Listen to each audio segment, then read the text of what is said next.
psyched up for what could be the grudge match of the decade. It will feature one of television's biggest stars. Mary Murphy has the tale of the tape. Whether it be sport, setup, or a painful form of entertainment, there's no doubt wrestling is a profitable industry that's becoming more and more celebrity-oriented. But Mr. T of A-Team fame says that's not why he turned up today.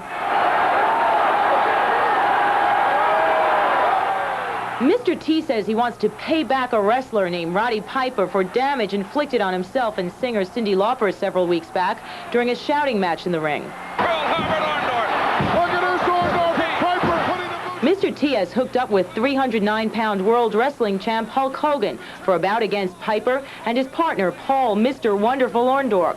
Mr. T has never wrestled professionally, but he is a former amateur champ from Chicago. I release my anxiety when I beat a couple guys up. The people that come to wrestling, they can work off their frustrations. You know, they come to wrestling, booing, hollering, shouting, whatever. That means they can go home. They don't have to beat up the wife and kid. A lot of guys see me, they, say, yeah, you ain't that big. I'm not that big, but I'm mean. I couldn't have found a better man if I'd have searched to the end of the earth. This dude has got more experience than anybody in here as far as throwing cheap shots and sucker punching people. Yes, I'm a big tough guy. There you go. You guys sitting here talking, doing all this stuff. Excuse me just for a second. Doing all this stuff, doing all this talking. The World Wrestling Federation says all seats are sold out for the March 31st bout at Madison Square Garden. Ringside seats go for $100 apiece.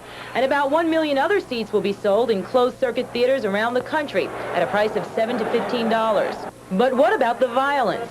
We're going to win because the cause that we represent is good. To the youth of America, being good, living clean, no alcohol in the system. And even Hulk Hogan says he can be a nice guy. I'm not embarrassed about my private time, and if they find out that I play guitar, I get a little soft spot here and there. What's wrong with that? But watch out for March 31st. For the Independent News, this is Mary Murphy.